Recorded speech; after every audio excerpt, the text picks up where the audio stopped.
Alright, today I will be going against Jonathan's claim that abstinence-only programs are ineffective in schools in preventing teen pregnancies and the spread of STDs.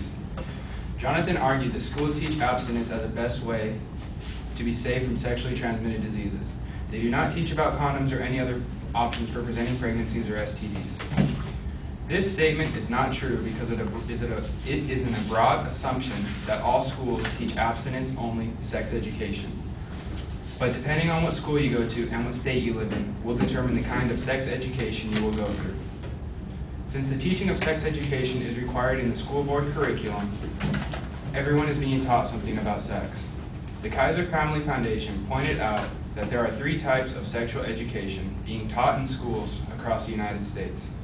The 3 most common types of sexual education are: 1, the idea of abstinence only, where abstinence should be practiced until marriage. 2, the second is called abstinence plus, which is the idea that they encourage abstinence while at the same time promoting the use of a condom and birth control. The 3rd type of sexual education is trying to teach the kids to make responsible decisions when it comes to having sex, as use a condom and use of birth control, while they do not promote any type of abstinence at all. Jonathan's second claim is that there are other contraceptives and options available to teens. The birth rate keeps going up. To back up this claim, Jonathan stated that, according to the U.S. Consensus data, in 2006, 26 states saw a significant increase in teen birth rates. This is a little over half the country saw an increase in teen birth rates. From 1991 to 2005, there was a decrease, but from 2006 to 2007, there was an increase in birth rates among teens. I do not know if this point was used to strengthen this argument or to weaken it, because the rate goes up and then it drops. That shows that obviously at some point in time, the teens were restricting themselves from having sex. Also, this statement is not very credible because he uses 14 years, from 1991 to 2005, to say that the birth rate is going down, while he uses only 1 year, 2005 to 2006, to say that it is going up. This does not sound like enough data is used to make the assumption that the birth rate is going up.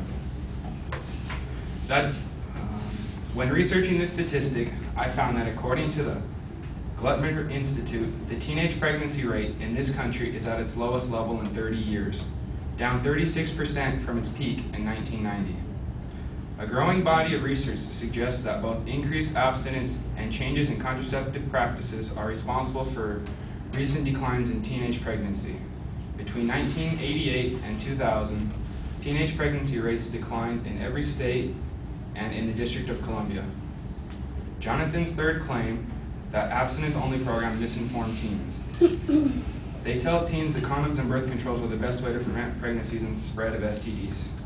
They give them a false sense that condoms can protect against every type of STD, and prevent every type of pregnancy, which is not true.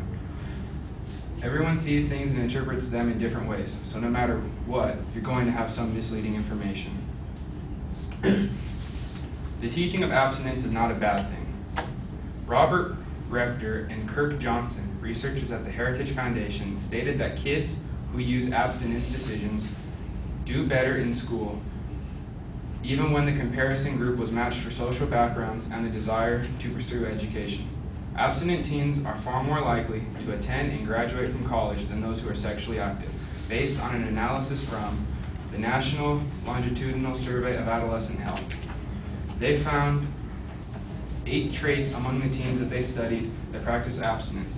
The teens had more future orientation with a focus on long-term goals, more willingness to postpone current pleasures for longer future rewards, perseverance in the ability to stick to a task or commitment, a brief or current behavior that positively affects the future, impulse control, including the ability to control emotions and desires, resistance to peer influence, respect for parent and social values, and a sense of self-worth and personal dignity. In conclusion, teaching and practicing abstinence is the only way someone can be 100% sure that they will not get an STD or cause a pregnancy.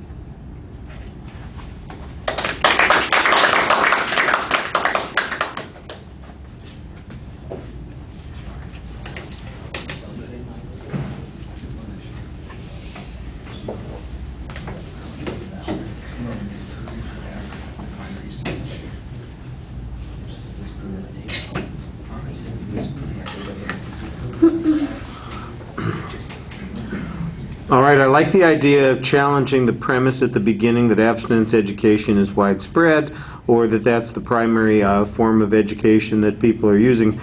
But you don't really have any statistics on it, you just have the classification in the different categories.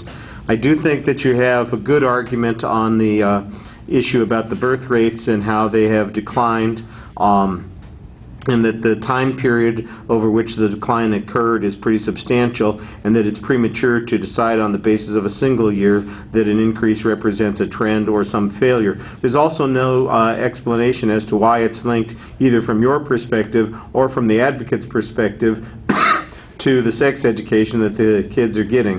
And I think that's a little bit problematic for both of you. Basically, on the last point, you're documenting benefits of abstinence and its usefulness, which probably is a good idea.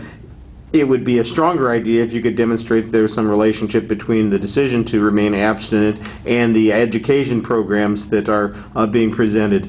I don't remember the specific data from the advocate's claim, but it did seem to me like there was some information suggesting that there wasn't a substantial difference in whether or not kids remained abstinent depending upon the program that they were in.